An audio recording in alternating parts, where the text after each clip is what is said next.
Are we recording? I think we are. See, the problem with this camera is it doesn't have one of those, like, flip out screens, so I'm using this sort of contraption of mirrors and stuff to be able to see whether the red light is on. Is it? Yeah, okay, I've just spent about 20 seconds checking if my camera's on. Great content. Yeah, good morning. It is indeed morning. It's very morning. It is 6:30, and I thought, what better things to do at 6:30 than make a video for my brothers. That's how much I love you. Yeah, I don't know why I'm doing this at 6:30 in the morning.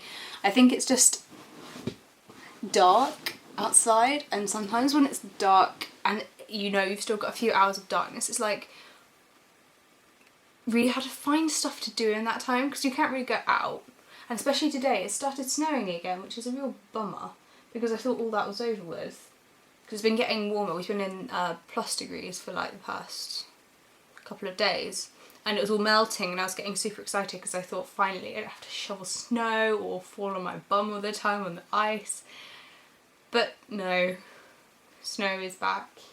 In fact, I think Bjorn's wards this morning, he stepped out of the house and was like, fuck, it's snowing. And it wasn't just a little snow, it was quite a lot. Anyway, enough ranting. Yeah, I thought I'd give you another little update. I haven't been doing that much. I'm a terribly boring person, as both of you know. I have been playing Minecraft. Still switching between peaceful and easy because I'm that terrible. I'm not sure if it's actually that I'm that terrible. No, I am that terrible. But I'm also really, really scared in games. Like when mobs and stuff creep up on me, I really freaks me out more than I think it should. Oh yeah, and they have llamas. Llamas or alpacas in the game. I thought it was a sheep and a weird looking sheep, and I whacked it and then it kicked me. Anyway, that's enough about Minecraft. So I've been playing Minecraft. It's actually half term at the moment. It's Wednesday, so my half term holiday, which I'm still getting up at 5 in the morning every day because my poor husband does not have holiday now. What have I been doing? Last week, actually, Heather, Simon, Clara and Cade were here. I saw them a couple of times. The first time was just sort of... I wasn't supposed to be to take them to their place, but I think their flight was delayed, so when we'd arranged to meet they'd only just got into Oslo. And it was kind of like rush hour, so I helped them get the tram or the bus or whatever to their the apartment they were staying in. And then just hung out for a while. And then they actually came all the way out here on the Wednesday. And that was really nice. I was really surprised they came actually because it is a 30-minute bus journey from Oslo Centre, and they weren't living in Oslo Centre, they had to take the bus to take the bus. And I think it probably is quite stressful actually to sit on the bus for 30 minutes with two little kids. But it was really nice to see them. And I went sledding with Clara. And it's quite funny really because it wasn't snowing, and the snow we had wasn't like snow you can make snowballs out of because it had been sitting around for 2 weeks, because the snow falls and then it just gets so cold it doesn't melt and it sort of turns into like almost compressed ice. It looks quite snowy, but it isn't snow. But to Clara, anything white-ish that's like cold and on the floor was snow. And it was quite funny because she kept trying to get me to make snowballs, which is really like you just sort of have to squeeze it really hard until it turns into ice because, again, it's not proper snow. And then I'd give it to her, and then she'd throw it at me, and then she'd start crying because her hands are cold, which I thought was really funny. I shouldn't laugh, I'm so mean. But yeah, so that was quite nice. And Cade's quite big now. He's always been quite a big baby, I think, but he's very smiley, and yeah, it was nice to have him here, actually.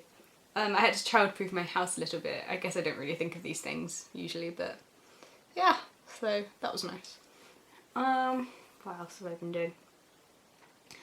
Oh yeah, I'm working a little bit, not working as in it's not paid, I'm volunteering, I should say, with the Red Cross in Asker, which is the town I live in, sort of.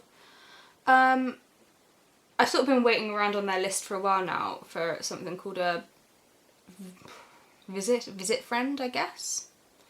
It's just basically where you get paired with somebody who just wants some company. Usually elderly people. Not always, but most often elderly people who, you know, don't have many relatives or friends, or just want a bit of company, because I guess it can be quite isolating if you can't get out about much. So I've been waiting on this list for a while, and now I'm visiting a lady who lives, actually it's not that close here, but it's quite quick to drive, so it's not so bad. And I think the bus is quite quick as well. But she's really nice, and it's quite good for me because she doesn't speak English at all, really. Which is actually quite unusual for Norwegians nowadays, but then again it's probably not that unusual for an 85-year-old because English wasn't so important for them back then. And she's a really nice lady, and I think it's kind of sad in a way because I don't think she has much company at all. Like, her husband died 30 years ago, and I think one of her daughters died about then as well, and her other daughter doesn't live near, and I think she pretty much, well, she basically told me she just sort of sits around all day, looking forward to the day she knows when someone will come visit her, and she always walks past the kindergarten to try and, because when she knows the kids will be outside, so that she can like talk to the kids, because I think, you know, she just really wants to have a chat, and she's not at all like she's completely understandable. There's nothing wrong with her at all. Wrong meaning like, you know, her she's still very capable. I think it's just, you know, she's elderly, and so getting around isn't as easy as it was.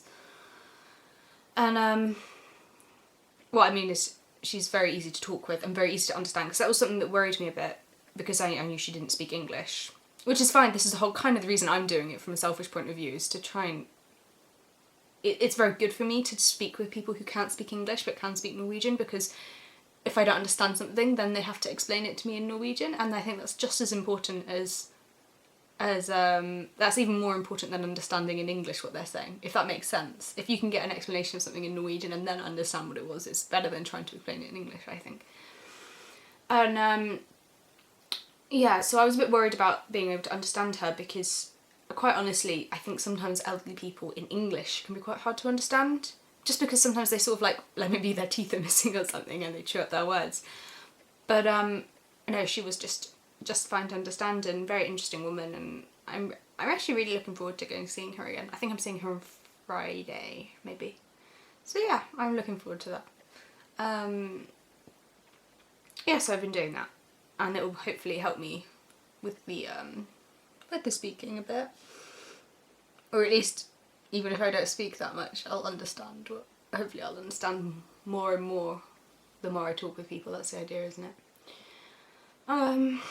What else?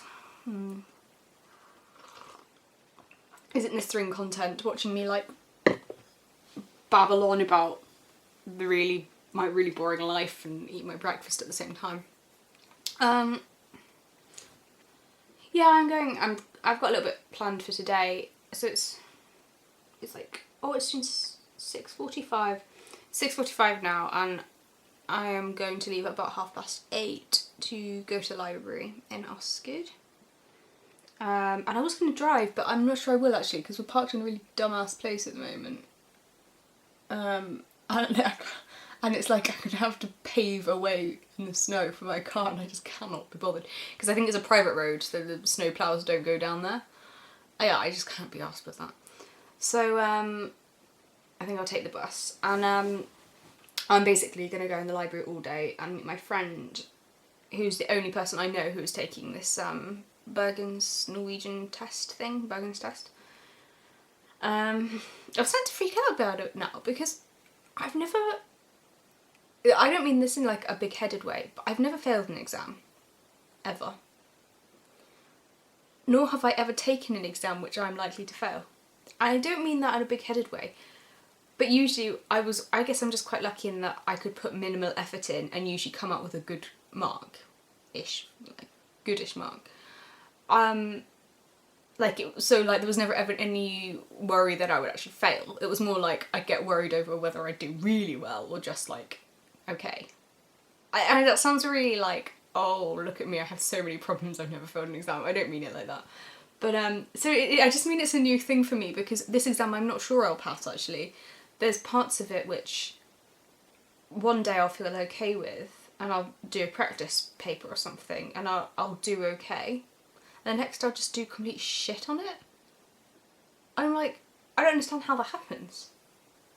Surely, I don't know, surely you're either good at it or you're not. It's not like, how can it be so hit and miss? I don't know. And there's this one god-awful part of the exam, which is where there's a 6-minute interview and you have to write basically all the details. You hear the interview 2 times, and then it's actually usually quite difficult language. And then you have to write basically everything you hear, like a summary, 1 or 2 page summary of it. And you have to put in every single piece of information you can remember or you've written down.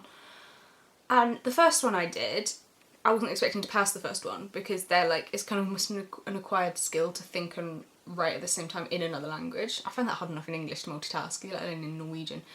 And I like nearly passed that. It was like, if I'd got 1 more point down, it would have been fine. And then we did another mock one the other day, and I'm not kidding. I mean, I didn't get, although I feel like I understood the interview, I couldn't like regurgitate the information I'd heard. It was on organic farming in Norway. And I think that's another problem, because the first one we did was on culture schools in Norway, which is like dance, music and drama schools. So I felt like I was maybe a bit better at that, because, oh, I'm losing my bread. Maybe I should like shut up and eat, I don't know. Yeah, so I felt like I was a bit better at that. But now I'm really freaking out, because I'm just imagining if I take this exam and like the summary part is on law, or I don't know, biochemistry. I am so stuffed. There's no way I'll pass it. So I'm gonna go meet up with my friend today, who basically has also she's actually taken the test 2 times as well in real life, and I don't think we haven't heard back about the last time, but she was so convinced she hasn't passed it that she's entered for the next one anyway. Yeah, so she's like, well, she's also never passed this part of it. So, I don't know. I'm not feeling great about it, but we're going to go practice them together anyway, so that will be fun. It's actually quite good to have someone as well. I think I'd be really, really stressed about it if it was just me on my own who had to take this exam. And luckily I'm in a bit of a different position to her, because for the courses I'm applying to, you can just use the other Norwegian test I'm doing, which I'm like pretty okay with. I'm probably going to pass that, you know. I'm feeling okay.